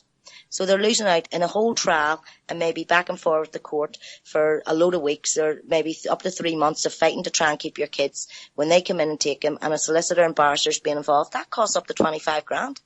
So when they were getting the legal aid, you can imagine the money they were making. But when they weren't getting the family legal aid and it was taken away, then they need to have their income come from somewhere. So is their income coming from the social services so that they are making sure that these kids go into care, and you get 4 kids from one family going into care for the first year? That's 800 grand. Mm-hmm. They're making of each family. Yeah, I do know someone who's been researching heavily into this, and he's come up with documented evidence that several people who working in social work have either got shares or own their own company that the adoption agencies, is that what he's on about? Yeah. Adoption, yeah, so they have. You want to see the many of them in England. It would scare the life out of you. Yeah, just one quick thing, Tracey. This Take a Stand page that you've got, is that the one with Stop Corruption in Social Services, Stop Forced Adoption at the top of it? Yeah, I think it's red and white. It's got like a red and white background. That's the one, yeah, because everybody's asking for the link for it, so I'll just Yes, these are the families who's now come on and they're coming back to fight. These are the families. I am seriously hoping that this works out, but I can't actually give a date because it's going to be a massive surprise for all the ones in authority here in England. People in the UK are standing up. I have hundreds of families across the UK who are in the process of doing up sworn statements of evidence, gathering all their evidence together. Families who have been had injustice in the courts, all their evidence, any evidence that hasn't been accepted and been hidden. You get solicitors going in and saying, "Oh no, that's irrelevant. That's irrelevant. You can't use that. You can't use that." Anything that's irrelevant, trust me, it's relevant. Mm-hmm. It's relevant. Now, these families are now representing themselves. They're going in themselves, they're building cases, and they are marching through the doors of the Royal Courts of Justice, and they're refusing to move until their cases are handed over to Judge Mumby, demanding for them to be reopened or for their appeals to take place. Because these families were told that they could not appeal for a year by these solicitors. We will hold all these solicitors accountable. Mm-hmm. These solicitors are not getting away with it. They will be served public notices. We will put them up on public notice if we have to expose them. They're all going to be exposed. So the Take a Stand page is families coming on and telling who the solicitors were. So we've been working behind the scenes with the families, and in one area there's been the one solicitor who has been involved in 11 families having their children removed. Now you can imagine how many children in each family household. Yeah. And really all they need to do is all these corrupt solicitors, corrupt barristers and these social services, all they have to do is freeze their their accounts to see what's going into them. Yeah, hit them where it hurts. Yeah. Yeah. We know what a social worker's annual salary is, so if she's getting any bonuses, we want to know where they're coming from and why. Of course. I've just noticed we're coming right up to the end of the second hour now, Tracey. So I've given the link out in the chat room to your Facebook page there. Is there any more details you'd like to give out? Possibly how to contact you if anyone wants to contact you? Any websites? Well, at the minute we only have the Take a Stand page because I haven't created a website at the minute because of the situation I'm in at the minute, trying to get back in Northern Ireland to deal with what's going on over here. Yeah. Get a roof over my head, get the kids sorted out for Christmas. A website does need to be made. I am working with people through both sides of the water now. People who I didn't know in Northern Ireland existed. Through working with people in the UK, I've met great people over here who we are going to be linking up with and linking the Take a Stand page to linking Take a Stand to over here and connecting. We need to connect with people across the globe, even in America, across the whole globe. These people need to connect with us, need to come on board, and we need to form the biggest chain there is, and we need to break the cycle, because if we don't break the cycle together, our kids are doomed. What about, it's not even about our kids, what about their kids when we're not here? And at the end of the day, I do not want it. They can take me out. Anybody can go and take me out if they want, but at least I know I didn't die in vain. At least I know I took out trying to protect the children and save our kids' future. Somebody has to do it. I was never afraid of the paramilitaries. I grew up with them. Yeah. Not afraid of these people. I was never afraid of their masks and their guns. Never have, never will be. Even when you were capable of getting your knees done for standing up to these people, I stood up to them. I'm not afraid of these people. These people are afraid of their own shadows. They've only got a set of balls on them when they have a gun in their hand and a mask over their face. But at the end of the day, this is our kids.